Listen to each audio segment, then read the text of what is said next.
trials, so it's a busy season. And some of the stuff, training, Project Paris has been going on for 4 years now, so, or 3.5 years. 3.5, yep. Yeah. So you want to just opening statement? Yeah, yeah. Uh, Thank you guys for being here. Appreciate it. It's an exciting time for swimming. Obviously, overall it's Olympic year, so that's always adds a little bit more to it in our sport. Seems like everybody really pays a lot more attention to swimming during Olympic year, so we love that opportunity. As a program, I think for us it's been coming back from this stems back from coming back from the Olympics, really back in London in 2012. We kind of came up with the idea, hey, let's launch Project Rio, and that was just about everybody who touches our program, from the massage therapist to the nutritionist to our coaching staff, of course, but everybody has access to our program is thinking that way. And so we've kind of parlayed that into the next one, and obviously coming back from Tokyo now, it's Project Paris, and this is time for it. And it's about putting people in the best position to compete in that setting, right? Certainly different countries have different qualifying standards, different processes for that matter, and certainly U.S., so we have probably one of the tougher ones. U.S. Olympic trial, 1 day, 1 shot, do it or go home. And that's coming a little bit later on. And certainly some of our international guys we have 3 that have already qualified for the Olympics. So it's an exciting, it's real, but not something that you just talk about. It's something important. And we've been very fortunate as a program, one of the very few programs in the country, collegiate programs in the country that have produced, Olympic swimmers for the Team USA for the last 2 Olympic cycles. So we're excited for, again, another opportunity, and it's open-ended. But specifically to this season, I think I'm excited to watch these 2 over here, and really I think they've done a great job as leaders in the program, as captains, and really have taken upon themselves to really set the tone for the rest of the group. So, I think they've shown the work in the pool and the camaraderie and the vibe that we have with this group. I think that's what I keep telling them. If we can truly compete together like that, in an individual sport, swimming and diving, as individual as they come. But really, if we can perform with this team mindset, I think we're going to have a chance. We're going to have a chance to have fun, to do some fun things. And as a coach, that's my number 1 priority, is just to put people in position to be successful. So exciting things for us coming up, a couple of dual meets at home that to set the tone. Obviously, January 27th, we host Kentucky at home. So enough said, always fun. And we've had a good streak, so for the record, it's important for us. And, but it's the next opportunity to compete. And I think we're in a great spot. We put in some really good work. Like I said, I think beyond just the work, I think the camaraderie and really the growth that this group has already experienced in this season is exciting. And we do have the reputation as a program that, we're kind of stay quiet for most of the season. In our sport, wins and losses in dual meets are not really determining of anything. It's all about times and qualifying for NCAAs and showing up when it counts. So that's been Louisville swimming at its finest, and diving for that matter. We perform at our best when our best is needed, and that's what this season is all about for us. So appreciate you guys being here.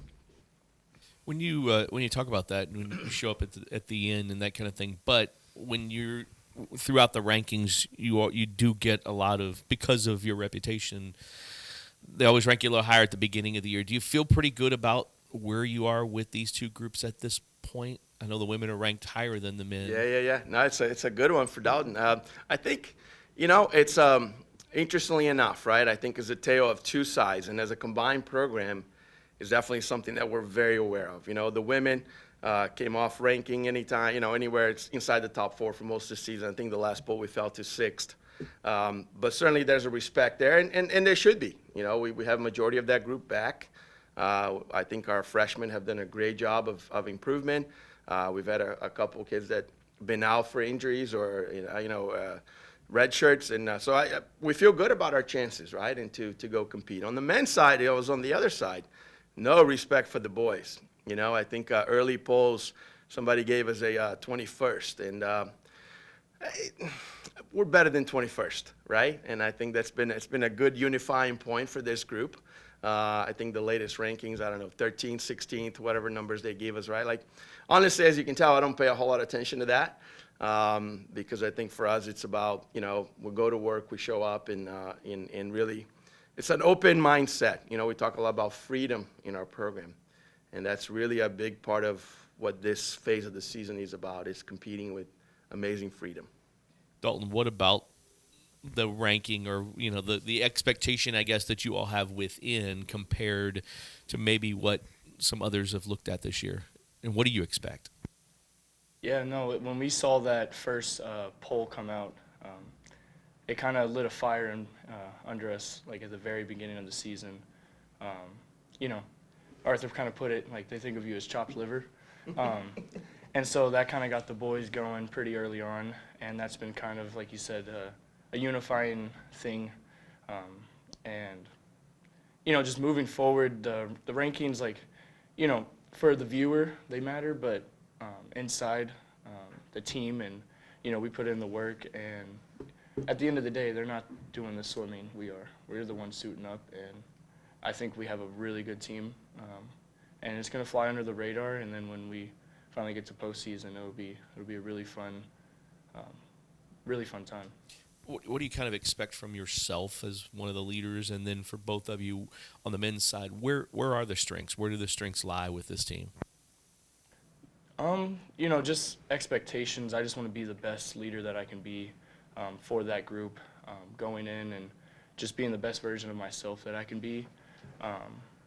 Because, the swimming is very results driven, but, there's a lot of momentum shifts and all that. And so I want to make sure I carry the team into the championship season with that good momentum, the good energy.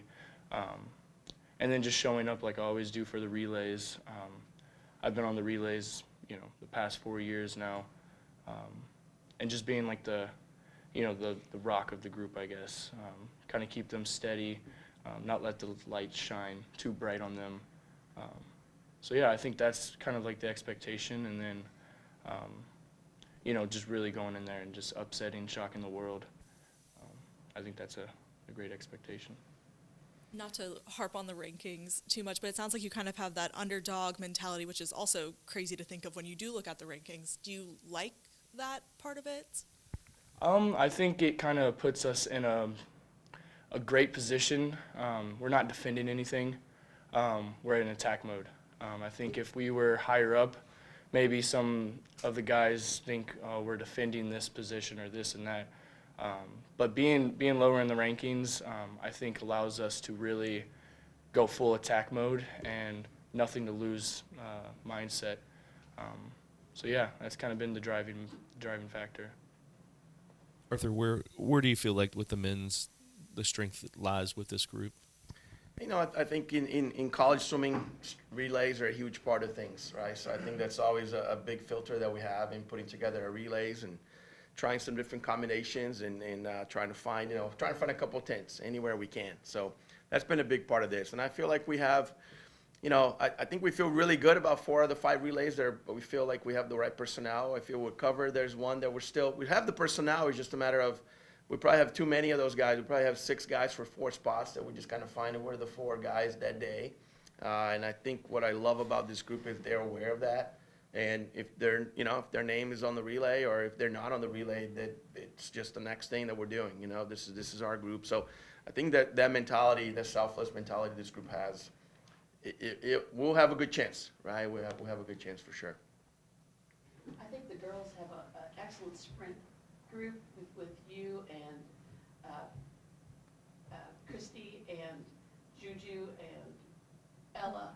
I mean, then it helps with your relays. You have some crazy fast relays. Talk about that little group, and then some of the younger ones that are. I feel like Lucy has stepped up as a freshman. Yeah, we actually call ourselves the Sprincesses. It's a little term we coined last year, so that's been super fun. But yeah, we have some freshman sprinters coming in, which have just jumped right into that title as well. And it's been really fun to kind of lead them and guide them, if you will. But we're all super excited. The relays are most fun part of any meet. So I think just not defending, like Dalton said, we're not defending anything from last year. In fact, we want to be better than we were last year. And that started the second those races finished last year. It was how can we be better the next time. So it's been a whole year of thinking about stuff like that. And I'm just excited to see how it all comes to fruition. How did the Pan American experience help you coming into the season? You've already kind of had to train really hard for that, and then probably kind of interrupted maybe a little bit of your training, but now how is that paid off in any way? Yeah. Having Pan American Games in October was definitely an obstacle, just because it's not traditional to have a taper meet in October. So I think just trying to work through that and trusting that process and to see my swims pay off was a really good confidence builder for me. The whole meet in and of itself was a confidence builder. Anytime you get to race people at that level, it should build your confidence. So to be able to get gold for Team USA was such a blessing. And using that for this season, I think just, again, confidence in the process, trusting the coaches.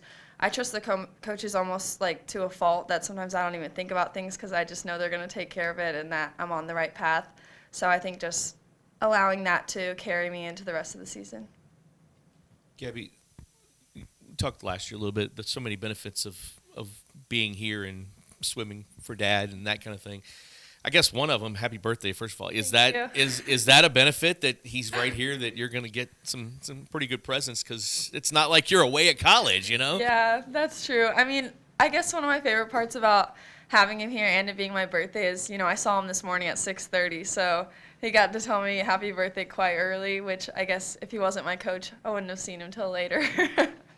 What have, as you get older, as you've been here now for years, what are some of the benefits that you feel like have helped you kind of progress with what you do? As far as my dad? Yeah. I think we've just bonded so much throughout the college experience, maybe more than a daughter-father normal relationship would be. I wouldn't say we go through anything like traumatizing, but college swimming is hard. College athletics are hard, and we go through a lot of obstacles every year. I was just reflecting on how freshman, sophomore year COVID was such a thing, and I thought that was as hard as college would get. But I've quickly realized that every year has its own obstacles, and something they like to say is no 2 years have looked the same, and that goes for my 4 years, and for his 20-plus years, no 2 years look the same. So I think just learning from him and bonding through the things that we go through, whether it's something swimming or not related. So I think just it's really fun to have him there when we get to do really awesome things, and it's also fun to have him there when things aren't so awesome. So it's just fun on both sides. Arthur, in this day and age of college sports, all we hear about is transfer this, transfer that, transfer here, transfer there. Your culture that you've built, do you feel like, is that prevalent in other swimming? You know what I mean? Like, do you see transfers in swimming as much as we do in other sports? And we haven't, I don't think, with your, is it the culture that's helped? Yeah, for sure. I think it's creeping up a little bit more in swimming. I think the one component, obviously the COVID year, is giving a lot of kids the opportunities to pursue master's degrees and opportunities like that. It's a win-win, right? They get to continue to swim and you have to pursue their academic efforts. So I see that as a plus, but it's about to end, right? There's one more year of that, and I think, certainly the early signing that was forced upon a few years ago in swimming was different. Swimming historically had one of the lowest rates of attrition because we signed kids at a senior year. Now we move to junior year. Life happens, things happen, right? So, but I think your point is exactly it. I think for us, it's a team culture. I think the way we go about recruiting, it's personal. It's not just numbers. It's not just next person up. It's relationships. Our sport is extremely demanding, right? And I think it's always been my approach, my philosophy is, if we have a good relationship, then we have a chance, right? The opposite is also very true. So it's really important for us that we have those open-ended conversations, that it's more than just X's and O's, right? That the kids know that we care as a staff and we'll do anything for them, right? And I think we have proven track record of that. So it's personal, right? So it's a both ways. It's a two-way commitment. They know we're fully committed to their development as people. Yeah, it may show up in swimming, but that's the consequence. It's not the goal. Ultimately, the goal is to help them make those adjustments in life, right? And if we can help check those boxes, then they will swim fast. I always say swimming fast is inevitable if we can help you grow through this process, right? And I think it becomes liberating experience for sure. Last thing, how do you manage a year when you have so many things going on? I know we talked about it 4 years ago, I'm sure, but how do you manage that year? Because you've got your team, you've got others that come back and still train here. How do you kind of get through it? You need to have a great staff. Well, let me rephrase that. Starts at home. I'm fortunate enough. I married way up. My wife was a swimmer too. It's brutal on a family schedule, right? So it's one of the added benefits of me. I've got to coach all 3 of my kids. That's probably a huge blessing because I got to be part of their lives during that period, which otherwise I wouldn't have been. So we count that as a huge blessing in our family. But certainly, it's a huge sacrifice from that standpoint, time commitment, But that being said, I think it's a passion, right? So for me, and then it's surrounding ourselves with a lot of people that share the same passion, and that goes to my staff. Our 4 coaches, diving coach, our volunteer coach, our director of ops. I mean, my crew that's constantly with me on a daily basis. I mean, we're on the same page, right? That requires a lot of communication. So that's probably the biggest thing for me as the years have evolved is how can I take the things that are sometimes in this head, unorganized in many ways, and try to do a better job communicating, sharing my vision, sharing my expectations, to be honest, right? Whether it's recruiting or with recruits or with my staff, just be crystal clear on this is my expectations, how we try to do things. This is the Louisville way, if you will. And I'm not married to this is the olden days. And no, we do a lot of things and we continue to adjust, look for ways. But there's certain things that have worked really well for us. So it's surrounding ourselves with the right people, and then in creating this culture. This Project Paris is that concept of everybody touches this concept, this idea, this creating this environment where our athletes can go be in the best position to have a chance. That's the best of what we do here. You said you had 3 former swimmers that have already qualified for the Olympics. Is that Yes. foreign? Well, we got 6 going to World Championships here in a couple weeks. So Doha World Championships got moved. It was supposed to be a 2023 World Championships. Everything got piled up. So it's coming up here in Doha in Qatar. And we have 3 from the college team and 3 post-grads that will also be swimming. Zach Harding with Team USA, Daniel Sosh with Hungary, Andre Barna with Serbia are the post-grads. And then with the team, Ilya Sabirtsev is going to be swimming for Uzbekistan. Denis Loktev for Israel, and Denis Petrashov for Kyrgyzstan. So these guys and really all two of the both Dennis is actually already qualified with an A cut, so they're guaranteed to go. Pretty exciting stuff. What do you feel like your crew as far as potential? Once the Olympic trials Potential comes, question. The potential question, yeah. Yeah, look, I think, again, I go back to, it's going to come down to a couple hundreds in our sport. So it's you got to be careful what you focus on, right? So our focus is on the opportunity, the preparation. It's something I've been really harping on quite a bit with the team for the last probably 2 seasons. We're not just preparing for an event. Oh, it's the 100 flies, the 50 free, or the 1500. No, we're preparing for a moment, right? And I think in our sport, that's what this comes down to. It's about a moment. You can be very well prepared, but that moment is when you have to put that preparation to work, right? So I think it's more than just, again, arms and legs, right? And we always say Louisville swimming is not arms and legs, right? We compete with heart, and that gives us a chance every time, So I think Olympic year is, again, it's more of that, more of those opportunities. What can we do? How far can we go, right? And that starts, honestly, from the beginning of the season. We start with that mindset, and we tweak the training a little bit. But it's really not, we're not training, this is harder because it's the Olympic year, but it's just another year. I think we've been pretty consistent in how we flow the season, how the training progresses. So it's nothing new for these guys, just the next competition, next opportunity, right? And I think it's important as a coach to, not to minimize, but to certainly, it's just almost, it's just part of the process. It's not this next big thing. It's just the next thing we're preparing for, and we're prepared. More importantly, we're prepared.